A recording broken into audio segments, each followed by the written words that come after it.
Bonjour à tous et merci à toute l'équipe SPS pour ce moment. Alors du coup, il est marqué effectivement pharmacien en santé intégrative. Alors c'est une bonne occasion quand on est avec plein de professionnels du soin de parler à la fois du métier de pharmacien et à la fois de santé intégrative pour laquelle je me sens très engagé effectivement.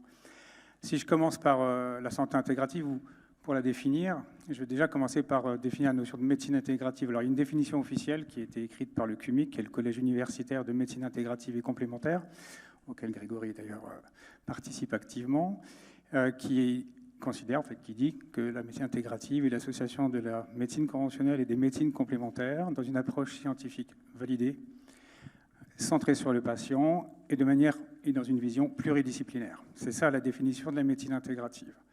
Alors la médecine intégrative, elle nous vient d'où? Elle nous vient tout simplement d'Amérique du Nord, elle nous vient des États-Unis, elle nous vient de quelques pionniers, en l'occurrence médecins, qui s'intéressaient beaucoup aux approches globales de la santé.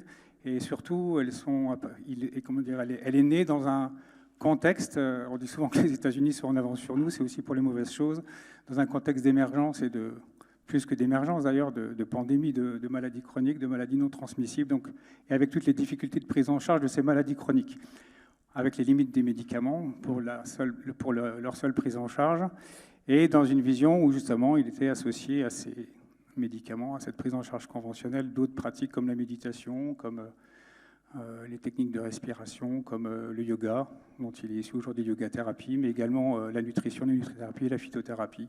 Toutes ces approches complémentaires, mais également, au-delà de ça, tout ce qu'on va appeler, parce que quand on considère que ces approches doivent être validées scientifiquement, ce qu'on appelle aujourd'hui les interventions non médicamenteuses, et auxquelles on peut aussi ajouter toutes les applications numériques en santé, de manière générale, la e-santé. En fait, c'est tout ce qui est aujourd'hui considéré comme finalement non conventionnel, qui s'associe dans ce contexte-là à cette notion de médecine intégrative. Donc aux États-Unis, aujourd'hui, c'est devenu une spécialité médicale.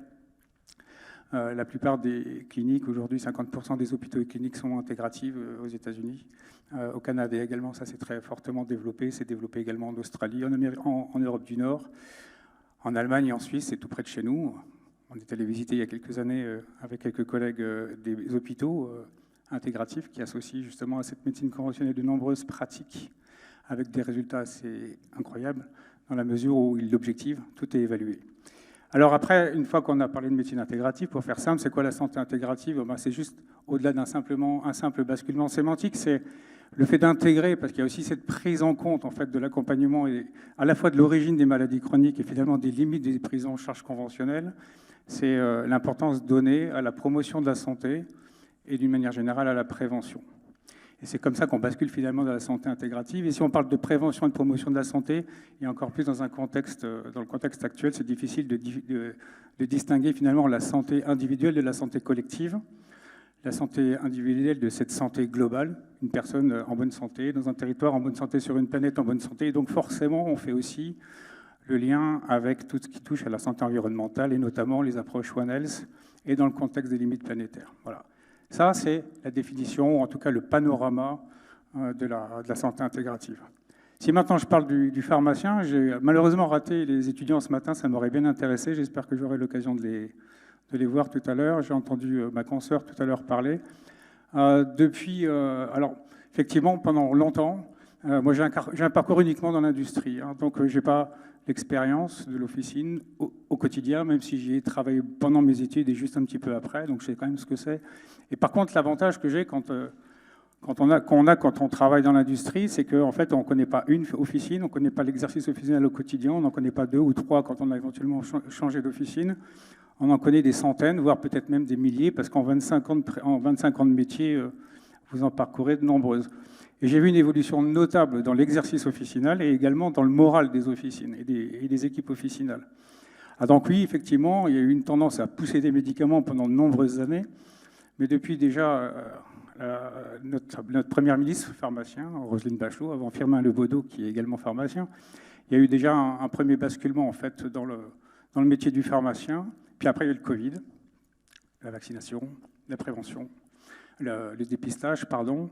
Puis après, il y a eu la Convention 2022, donc c'est tout récent, avec un élargissement des missions et un changement de paradigme complet dans le métier du pharmacien, avec ces entretiens pharmaceutiques dont vous parliez tout à l'heure, avec tout ce qui touche effectivement à la délégation des tâches qui lui ont été apportées, avec malheureusement aussi pas toujours la possibilité pour certaines officines de le développer. Alors c'est quoi le lien entre la pharmacie, la santé intégrative et puis le sens? Je vais vous donner quelques chiffres. Alors peut-être que ça sera une réédition de quelques chiffres qui ont déjà été donnés aujourd'hui, je suis désolé. Comme c'est la dernière table ronde, ça fera office de révision. Depuis 10 ans, 1740 pharmacies ont fermé boutique. Il en reste à peu près 20 400. Et certains économistes évoquent le fait que dans les 10 ans qui viennent, on va en perdre encore 5000, c'est-à-dire 500 par an. Alors, dans certains cas, c'est pour de bonnes raisons. Ce sont des regroupements de pharmacies. Donc, quand ça se passe dans une ville, que deux petites pharmacies se rapprochent pour en faire une plus grosse, elles seront en capacité d'accueillir a priori un peu plus de monde. Tout ça, c'est en termes d'organisation, ça n'impacte pas le nombre de personnes qui y travaillent. En attendant, quand ça se passe plutôt dans les campagnes, on parle beaucoup de désertification en santé, on parle souvent de désertification médicale, mais effectivement, ça a été effleuré tout à l'heure. À la campagne, imaginez que des pharmacies se ferment. Moi, j'ai eu récemment des pharmacies qui ne trouvent pas de repreneurs, qui sont à bout de souffle, qui sont normalement déjà depuis un certain temps en retraite, qui ne peuvent pas la prendre et qui vont fermer. Et après, la prochaine pharmacie, normalement, elle doit être à 13 minutes. Eh ça sera la ville d'à côté. Donc, encore une fois, dans une perspective de quelques années, et surtout si on y ajoute à ce chiffre le fait qu'il manque 1100 places d'étudiants en deuxième année depuis l'année dernière, et qu'il manque 15 000 pharmaciens et préparateurs en pharmacie pour aujourd'hui honorer les besoins en santé qui augmentent, maladies chroniques, vieillissement de la population, santé mentale, on peut effectivement poser pas mal de questions autour de la question du sens. Et les pharmaciens sont sortis effectivement rincés de la période du Covid. Et ils ne s'en sont pas encore remis.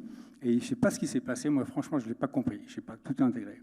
C'est qu'il y a eu un changement du jour au lendemain, même dans le recrutement de pharmaciens. Il y a des démissions, il y a beaucoup d'intérim qui s'est développé, ce qui fait qu'en fait, les équipes officinales ont du mal à stabiliser les effectifs.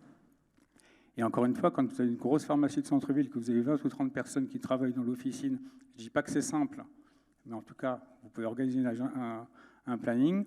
Quand vous êtes une pharmacie de taille moyenne et que vous avez 2 ou 3 collaborateurs, et que vous êtes pharmacien d'officine et que vous êtes envahi par l'administratif, envahi par les problématiques de retour, de caisses pas payées, etc., en gros, que vous ne faites plus votre métier, ouais, ça pose pas mal de questions du sens. Alors, je reviens à la santé intégrative.